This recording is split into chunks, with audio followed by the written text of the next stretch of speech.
London, late 1842. The fog outside St. James Square is thick enough to taste, a heavy blanket of coal smoke and damp that presses against the window panes. Inside, the air is stagnant, heavy with the smell of old paper and the metallic tang of ink. Ada Lovelace sits at her mahogany desk, a stack of French papers before her. They are dry, academic, lifeless. They are a description of the Analytical Engine written by Luigi Menabrea, a young Italian engineer who listened to Charles Babbage speak in Turin. And now, Babbage, the exhausted and embittered genius, has asked her, his enchantress of numbers, to merely translate it into English. Just a translation, just a parlor trick for a clever woman to occupy her time while the men build the future. But as Ada dips her quill, a sharp pain shoots through her abdomen, a reminder of the sickness that stalks her, the nervous attacks that the doctors treat with laudanum and condescension. She ignores it. She reads the French text again. It is accurate, yes. It describes the gears, the mill, the store. It describes a supercalculator. But it is wrong. It is fundamentally, catastrophically small. Menabrea sees a machine that crunches numbers. Babbage sees a machine that will vindicate his wasted fortune. But Ada, staring into the flickering candlelight, sees a ghost in the machine. She sees a loom. The silence of the house is deafening. Her husband is asleep. Her children are distant echoes in the nursery wings. She is alone with a terrifying realization. If she simply translates this article, the world will misunderstand the most important invention in human history.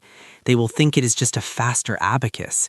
They will not see the poetical science she envisions, a science where a machine does not just count, but weaves algebraic patterns the way the jacquard loom weaves flowers and leaves. She closes her eyes and sees the brass columns of the engine, not as metal, but as vessels for logic itself. The conflict tears at her. To add her own notes, to correct the great men of Europe, is a transgression. She is a woman in Victorian England. Her mind is supposed to be decorative, like a piece of embroidery. Worse, she is the daughter of Lord Byron, the mad, bad, and dangerous poet. Her mother has spent a lifetime drilling mathematics into Ada to purge the Byronic madness from her blood. If she lets her imagination run wild, if she starts talking about machines that can compose music or manipulate symbols, will they lock her away? Will they say the madness has finally taken her? She looks at the blank margin of the page. It taunts her. To remain silent is safe. To translate is to be a good assistant, a faithful friend to Babbage. But to speak, to write what she truly sees is to step off a precipice. Her heart hammers against her ribs, a frantic rhythm that matches the imaginary clicking of the machine in her mind. She picks up the pen. The nib hovers, trembling slightly, a drop of black ink gathering at the tip, threatening to fall and stain the pristine French text. This is the moment. Not the publication, not the fame, but this solitary second of decision in a cold London room. She is not just a translator. She is a visionary trapped in a corset, and she is about to cut the strings. She brings the pen down, not to translate, but to expand, to explain, to rewrite the destiny of a machine that doesn't even exist. Summer 1843, the heat in Ockham Park is suffocating. The windows are open, hoping for a breeze, but only the drone of insects enters, mingling with the scratching of Ada's pen. The translation has metastasized.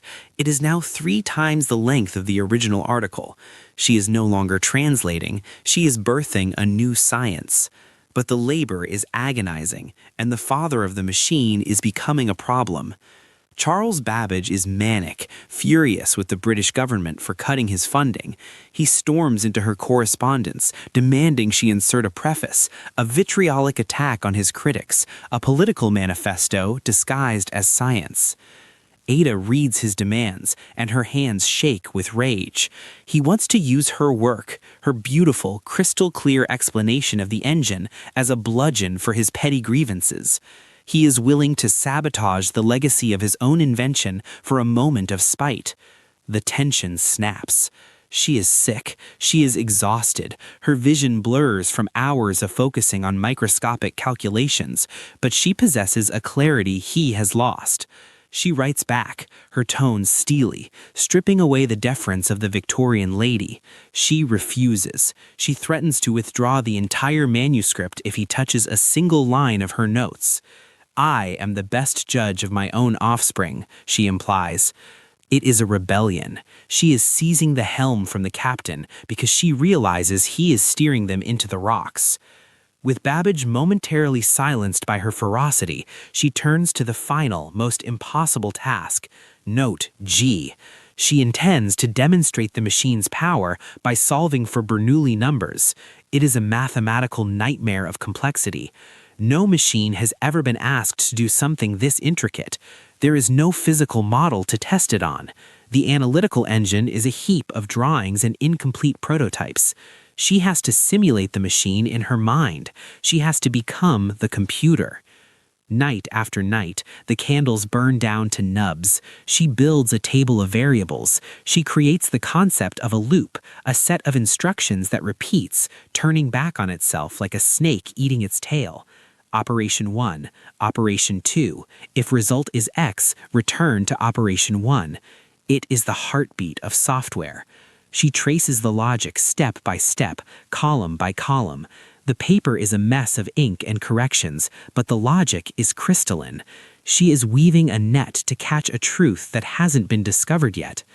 The physical toll is immense. She calls it working like a horse, but it is more like a fever.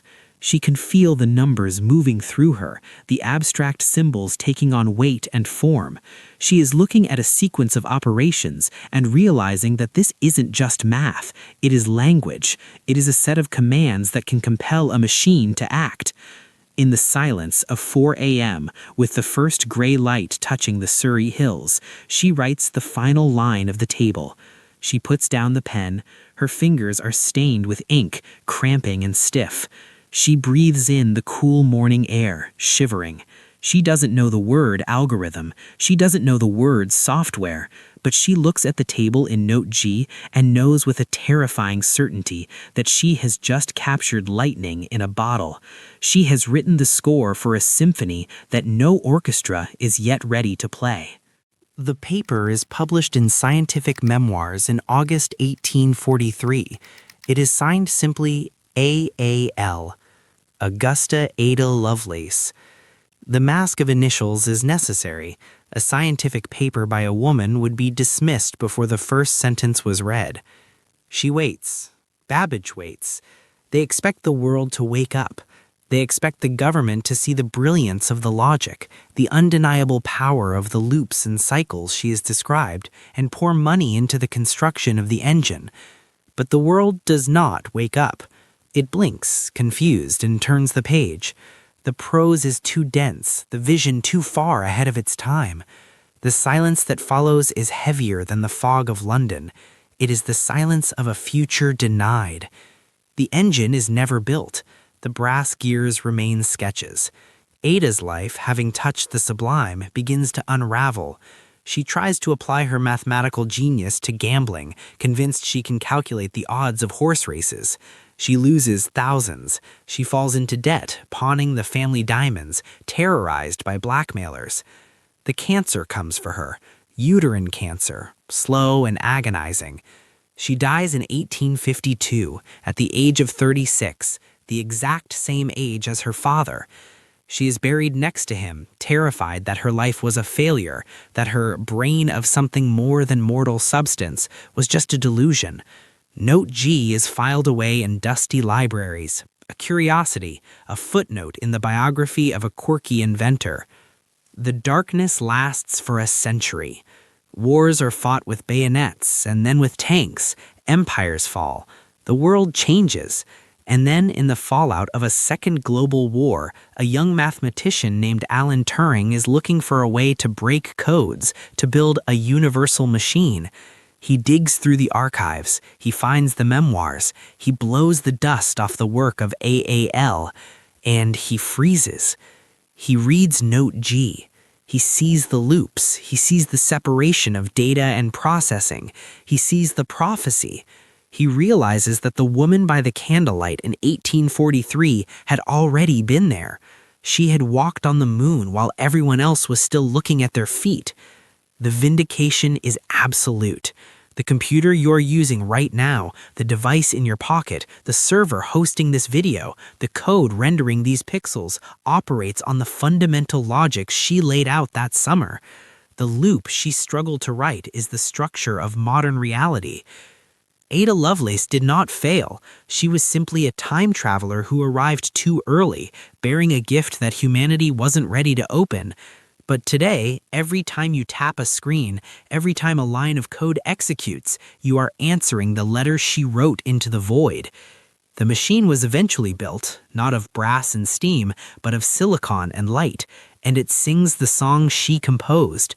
She is the mother of the digital age, and her note G was not a footnote, it was the first sentence of the future.